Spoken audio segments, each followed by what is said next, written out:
নমস্কার, কেমন আছেন সবাই? আবারও জীবনের ওঠা পড়ার নতুন দিনের নতুন একটা ব্লগ ভিডিও নিয়ে চলে এলাম আপনাদের সামনে। আজকে আমরা আলোচনা করব টাকা জমানোর বেশ কিছু সহজ কৌশল, যেগুলো জানলে সহজেই আমরা টাকা জমাতে পারবো। চলুন সঙ্গে থাকুন, দেখতে থাকুন, আশা করছি ভালো লাগবে।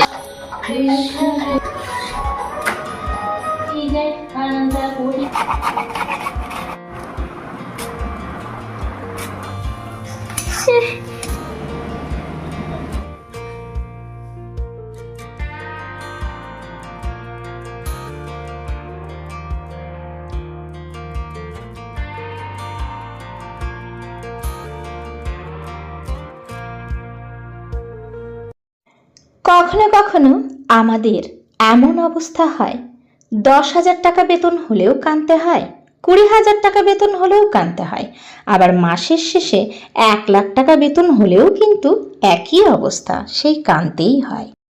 আজকে বেশ সহজভাবে টাকা জমানোর কিছু কৌশল আমরা আলোচনা করব। 1 নম্বর পয়েন্ট, খরচ করার পর যা বাঁচে তা সঞ্চয় নয়। টাকা আসার সাথে সাথে আগে টাকা বাঁচিয়ে তারপর খরচ করুন। আপনার টাকা হাতে আসার সঙ্গে সঙ্গে 20% সরিয়ে রাখুন। হ্যাঁ, আগে সঞ্চয় করবেন, পরে খরচ করবেন।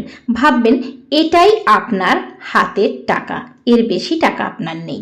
সকালে ব্রেকফাস্টে রুটি বানাচ্ছিলাম, পাওয়ারটা কিন্তু চলে গেছে। এই পদ্ধতি কিন্তু জাপানেও যেমন ব্যবহার করা হয়, সেরকম খনার বচনেও আমরা পাই। আগে সঞ্চয়, পরে ব্যয়, তারপরে খায় দায়। এটা কিন্তু সব সময় মনে রাখতে হবে। নাম্বার 2, কোনো কিছু কেনার আগে ভাবুন সত্যিই কি জিনিসটি কিনলে আপনার দরকার হবে, নাকি এটা শুধুমাত্র আপনি শখের বশে কিনছেন।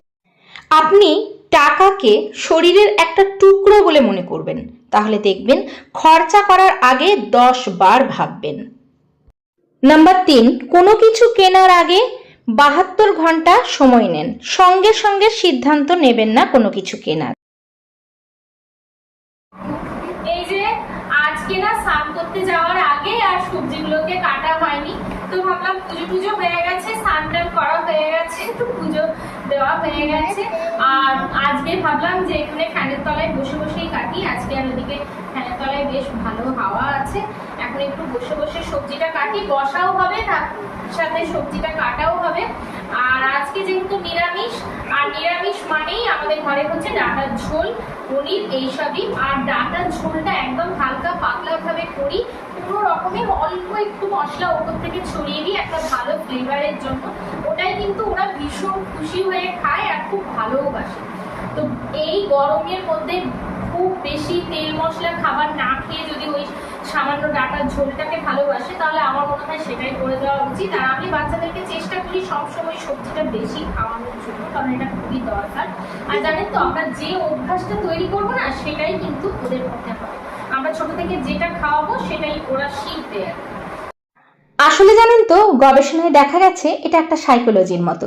কোনো জিনিস 24 ঘন্টা পর থেকে কেনার ইচ্ছেটা আস্তে আস্তে কিন্তু কমতে থাকে। 2-3 দিন পর আপনি নিজেই বুঝতে পারবেন যে এটা আপনার সত্যিই দরকার নাকি শুধু শখ ছিল।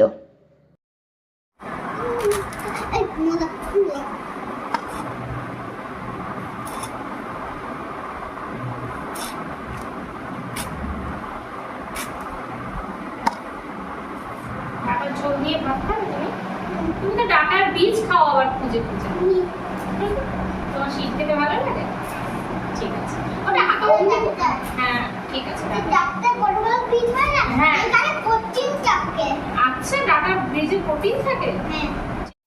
নাম্বার 4, টাকাকে শুধুমাত্র ব্যাংকে বা নিজের কাছে না ধরে রেখে টাকাকে বাড়াতে শিখুন। কিভাবে সেটা বলছি। তাড়াহুড়ো করে আগে ভাতটা বসিয়ে নিলাম। এখানে না সকালে সবজি করে রেখেছি। কি হয়েছে, এখানে সকালে সবজি করেছি হচ্ছে ছোলার ডাল, আর তার সাথে রাজমা, আলু। এটা মানে একদম তাড়াতাড়ি করে একদম ছোকে একটুখানি জিরে গুঁড়ো দিয়ে আর টমেটো দিয়ে তারপরে একবারে প্রেসারে বসিয়ে দিয়েছি, এটা সুবিধা হয়। এটা করেছি আর রুটি করেছি, আর এদিকে সব কাটাকুটি হয়ে গেছে। এবার আমিও খেয়ে নেবো। আর এখানে এটাই বেলা না খেলে একটা করে খেয়ে নে। আজ থেকে হাজার হাজার বছর আগে খনাও কিন্তু এই কথাটা বলেছিলেন, টাকায় টাকা টানে এটি ভালো করে নাও জেনে। খুব সহজ ভাষায় যেটা বলা যায়, টাকাকে নিজের কাছে বা ব্যাংকে না রেখে টাকাকে সৈনিক হিসেবে গড়ে তুলুন। হ্যাঁ, ধরুন আপনার কাছে একসাথে অনেকটা টাকা জমেছে, সেটা দিয়ে এক টুকরো জমি কিনে রাখুন বা কোনো ছোটোখাটো একটা ব্যবসা শুরু করুন। যদি সেটাও না সম্ভব হয় তাহলে ছোটোখাটো এসআইপিও আপনি করতে পারেন। এই যে কিছুটা নারকোল ছিল, এই যে এরকম অবস্থা, তো শুকনো হয়ে গিয়েছিল, সেটাকে ছাড়িয়ে রেখে দিই। বিভিন্ন রকম সবজিতে দিতে ভালো লাগে, আর দিলে ভালো লাগে আর কি সবজিতে।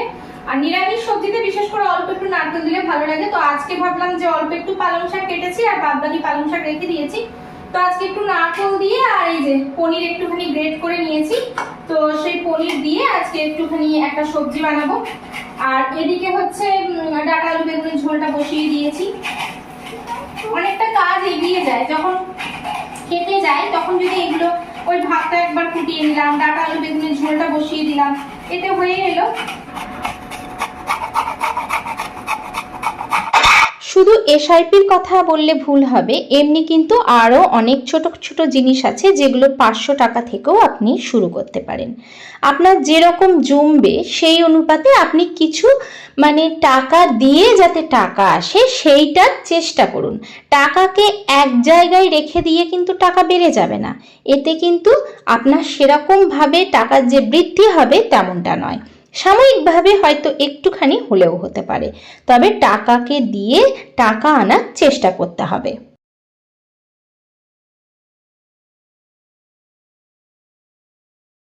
এখানে একটু পাকা পটল ছিল আর তার সাথে পালং শাক দিয়ে একটা মাখা টাইপের করছি। এখানে আমি তেলের মধ্যে কালো জিরে আর মৌরি দিয়েছি, তারপরে পালং শাক আর পটলটাকে যেটাকে ভেজে নিয়েছিলাম সেটাকে আমি পেস্ট করে দিয়ে দিয়েছি। তার মধ্যে কিন্তু আমি দুটো কাজুও পেস্ট করেছি একসাথে আর কি। আর তারপরে এটাকে খুব ভালো করে নাড়াচাড়া করে এটার মধ্যে অল্প একটুখানি কিন্তু আমি সর্ষে আর পোস্ত পেস্ট দিয়েছি। আর তারপরে আমি গ্রেট করে রাখা পনির দেব আর গ্রেট করে রাখা নারকেল দেব, আর খুব শুকনো শুকনো করে নাড়াচাড়া করে তারপরে নামাবার আগে একটুখানি গরম মশলা দিয়ে তারপরে আমি নামিয়ে দেব। এই বাটাটাও কিন্তু খেতে ভীষণ ভালো লাগে। যদি কেউ না বানিয়ে থাকেন তাহলে একবার ট্রাই করতেই পারেন, নিরামিষের জন্য উপযুক্ত রেসিপি। যাই হোক, যেটা বলছিলাম, 5 নাম্বার পয়েন্ট হচ্ছে সব থেকে বড় আমাদের যেটা উদ্দেশ্য সেটা হচ্ছে টাকা কিভাবে আমরা বাড়াবো বা টাকা কিভাবে আমরা জমাবো। বেশিরভাগ মানুষই আমরা এখানে আছি যারা বলি আজ থাক, কাল থেকে আমিও শুরু করব, কালকের থেকে আমিও টাকা জমাবো। যারা এমনটা ভাববেন মনে রাখবেন তারা কিন্তু পিছিয়ে পড়ছেন। কাল থেকে নয়, দৃঢ় প্রতিজ্ঞাবদ্ধ হন আজ থেকে, এখন থেকে, এক্ষুনি, এই মুহূর্তে সতর্ক হব। আমি পারবো, আমাকে পারতে হবে, আমি করবই, আমি জমাবই, আমি জয়ী হব, আমি হবই, নিশ্চিত জয়। এই যে জেদ, এই যে চিন্তা ভাবনা, আমি পারবো, আমাকে জমাতে হবে, না জমালে আমি পিছিয়ে পড়ছি, মাসের শেষে আমার হাত ফাঁকা হয়ে যাচ্ছে, আর 5টা মানুষ পারছে, আমি কেন পারবো না, আমাকে পারতেই হবে। যাই হোক, প্রতিদিনের মতো কিছু কমেন্ট শেয়ার করি। কুমি দিদি ভাই বলেছ, তোমার ভিডিও ভালো লাগলো, তোমার শেয়ারিংগুলো খুব সুন্দর, ব্রহ্ম মুহূর্তে ঘুম ভাঙা খুব ভালো একটি অভ্যাস, আমিও ছোট থেকেই এই অভ্যাসে বড় হয়েছি, ভালো থেকো সবসময়, এইভাবেই সাথে থেকে দিই। পটল বাটা করেছিলাম, ভীষণ ভালো খেয়েছে ওরা। তো একটাই পটল ছিল, আমি দেখিনি কোনো কারণবশত, তো ভাবলাম ফেলে দেবো। কোনো কিছু ফেলতে আমার ভীষণ কষ্ট লাগে, কারণ আমি সবসময় মনে করি যে কি বলবো, টাকাটা এতটাই, প্রত্যেকটা মানুষ কিন্তু বসে বসে কখনোই টাকা ইনকাম করে না। টাকা ইনকাম করার জন্য বুদ্ধি বলুন, কষ্ট বলুন, সবটাই দরকার হয়। আর তার জন্য আমার মনে হয় যে কোনো একটা জিনিস কষ্ট করে নিয়ে এসে সেটা ফেলে দেওয়া মানে হচ্ছে শরীরের একটা অঙ্গ চলে যাওয়া। তার জন্য আমি সব জিনিসটা কিন্তু ইউজ করি।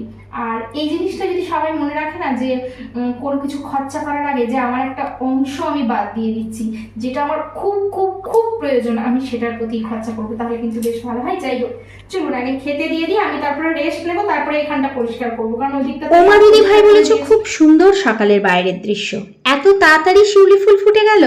আমারও গাছ আছে কিন্তু কুড়ি আসেনি। খুব ভালো লাগলো তোমার ভিডিও, ভালো থেকো। এইভাবেই সাথে থাকার জন্য, পাশে থাকার জন্য অনেক অনেক ভালোবাসার সাথে আন্তরিক শুভেচ্ছা। তোমরাও সকলে ভালো থেকো। হ্যাঁ গো দিদি ভাই, এত তাড়াতাড়ি ফুল ফুটে গেল। আসলেই এখানের ওয়েদার আলাদা, এখানের মানে কি বলবো, আবহাওয়াটাও আলাদা, তাই এখানে কিন্তু অন্যান্য সময়ের থেকে জিনিসগুলো একটু আলাদা আলাদা টাইমেই হয়। এখানে কিন্তু শিউলি ফুল এখনো দেখতে পাওয়া যায়। রূপা দিদি ভাই বলেছ আবার একটা সুন্দর ভিডিও দেখে নিলাম শুক্লা বোন। কাজ করতে করতে তোমার সুন্দর কথাগুলো শুনতে বেশ ভালো লাগে। খুব ভালো থেকো তুমি, তোমরাও সকলে ভালো থেকো। এই যে তোমাদের যে আমার ভিডিও দেখতে ভালো লাগে, আমার কথা শুনতে ভালো লাগে, এগুলোই আমার তোমাদের কাছ থেকে বড় পাওনা। এর থেকে বড় কিছু আমি আর চাই না গো। এইভাবেই তোমরা আমার পাশে থেকো, সাথে থেকো, আর তোমাদের হাত আমার মাথায় রেখো। আমার ভিডিওগুলো যদি ভালো লেগে থাকে তাহলে অবশ্যই চ্যানেলটাকে সাবস্ক্রাইব করে পাশে থেকে যেও। সবার জন্য অনেক অনেক ভালোবাসা, আন্তরিক শুভেচ্ছা। আজকে তাহলে এখানেই আসি, দেখা হচ্ছে পরবর্তীকালে নতুন ভিডিওর সাথে। ততক্ষণ পর্যন্ত টাটা।